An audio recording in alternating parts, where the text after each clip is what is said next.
next to it is? STL Dagger, so someone can tweet that out, STL Dagger, or put it on the Facebook page real quick and let people know that this gentleman, thank you so much for doing that, is live streaming it right now. They can get on that and watch it.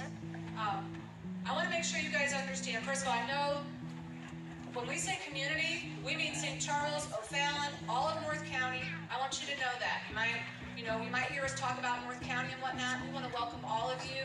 How many people, I know this is silly, is this your first meeting? I need to know this so I know how slow to go. Oh gosh. Awesome. We've been doing these meetings once a month for 2 years. So what we tried to do in this presentation is give you guys kind of 2 years worth of information and cram it in and make it as understandable as possible. It's going to be kind of tough, so I want to start out with this. The landfill that is on fire is it's right over that way. Right over that way, about less than wrong way. Over that way. About less than a mile from here. I want you guys to know, this is not an ordinary landfill, this is a superfund site. Superfund sites are under the jurisdiction of the EPA by themselves. So without a fire, superfund sites are labeled as some of the most dangerous sites in the nation. They're labeled that by the EPA and the federal government. So when you hear that this site is on fire, remember that this site was risky and dangerous before it caught on fire, okay? You're going to hear people say, well, landfills catch on fire. That's true, but this is no ordinary landfill. In St. Louis, we have lots of industry. This was an unregulated landfill. It was an old quarry that was blasted out. I'm going to show you some great photos so you understand. Everyone was allowed to dump at this landfill. This was a Tony Soprano landfill. You could put anything you wanted in it. It was not regulated, okay? So what's on fire now, what you're smelling when you smell the emissions, are chemicals and other things. There is municipal waste mixed in with it, but it has some of the worst of the worst. It was designated a Superfund site because of those chemicals. Okay, so now I'm going to take it a step further. You have a Superfund site that is a landfill and a quarry with chemicals on fire. On the other side of that site, directly connected, you have the world's oldest nuclear weapons waste from the Manhatten project. Okay? I don't know, can you guys raise your hand? Did anybody know we processed uranium? It's going to help me in a second. Okay, a lot of you knew that. Some of you didn't.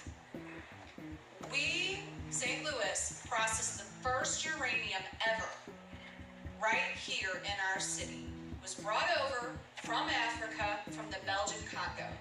It is very rare, it's uranium-235. It was extremely potent and pure. We processed it, and then the leftover waste from the processing was left out in places all over North County, okay? And it eventually, here's a site. Here's a picture of the airport site with barrels and mountains of radioactive waste. There was enough radioactive waste to fill Busch Stadium. There was a lot. And it was all transferred and trucked all over North County. Some of you have heard of Coldwater Creek. That is how Coldwater Creek got contaminated. We'll get into that in a second. So that is what's going on at this landfill. Many of you probably heard for the first time about this situation because letters came home from the schools. Letters came, the news has been covering an evacuation plan. I want you guys to know, and so do your first responders and everybody, that this situation has always been very serious, okay? That is why Karen and I have dedicated almost 3 years to this situation. It's always been serious. It's more serious now that the fire has moved, but it was serious before. Okay, so for those of you that just found out, I'm very sorry you're finding out like this. We truly have done everything we can as moms to reach out to you and get you this information. And somebody failed you, and I don't know who that is, but somebody owes you an apology if you're just now finding out about this. I want to move on to the Attorney General's report real quick. This is exactly why Trump wants to get rid of the EPA, because they're not doing their jobs.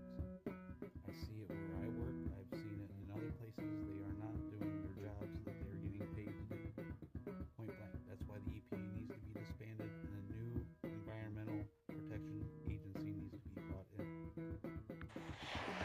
Attorney General filed a lawsuit in 2013. A couple months after I learned about it and I started getting involved. Karen was already involved then.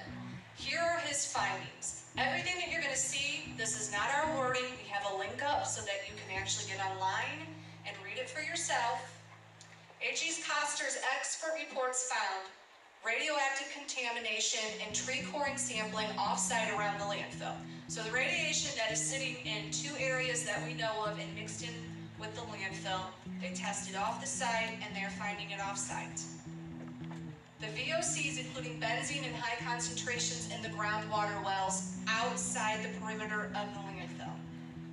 What's happening at this site with this fire is producing a lot of hazardous liquid called leachate. You're going to hear that a lot. It's important that you know that term.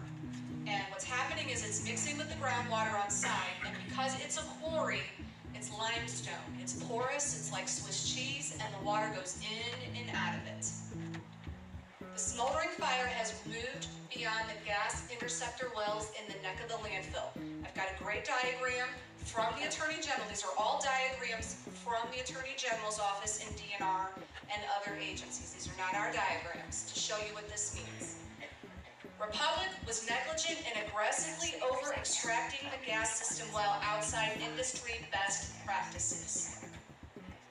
Back in 2010 and a little before that, methane was seeping off the site, and what they did is they took these wells and they turned them up higher than landfill industry recommends. And when they tried to suck and pull that methane back on, they pulled oxygen in.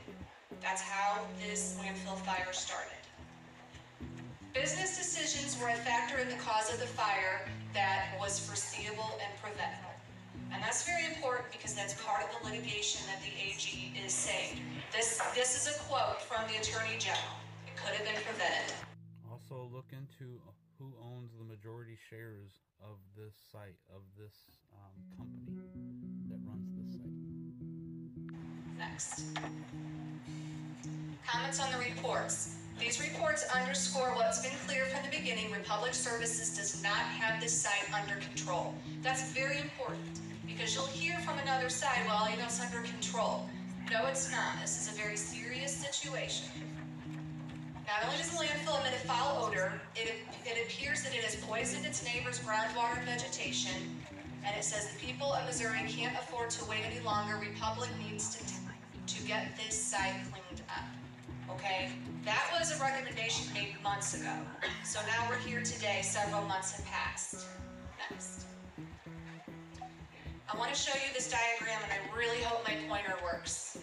Remember I told you that we processed some of the most rare uranium on this earth. We went to Africa to get it. That's it right there. You don't have to remember it, uranium-235. Here are the photos of where the radiation is up here and up here. Any place on this site, if you just happen to pass by it, any place you see trees, that is where the radioactive waste is. That's how you know if you're just passing by the site. You can see the little signs, the little radioactive waste symbols along the fence. The Rock Road, sorry, she asked where the Rock Road was. This is St. Charles Rock Road. This is the actual entrance. This is the entrance to the landfill. Here's the trees in this area where the radioactive waste is. And here's another section over here that's radioactive. Do it on this map. Sorry, guys.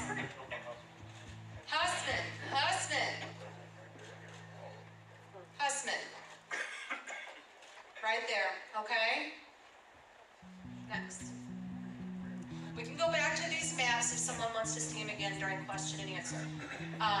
The fire could reach the radioactive waste in as little as 3 to 6 months. This is directly from the report from the Attorney General's office.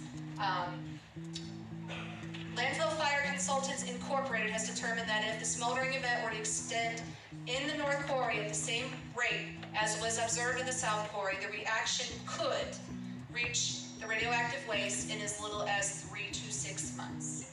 Okay, I'm going to get into where the fire is now, and I'm going to explain a little bit more what this means, okay? The bottom line, because I know a lot of you are scared, is that this can be stopped and prevented, okay? It does not have to be allowed to hit that waste. This report it's been written since July, but this just came out. What's the date on this report? September 3rd. So, you know, we're into October now, obviously. Dragging the feet. Yes.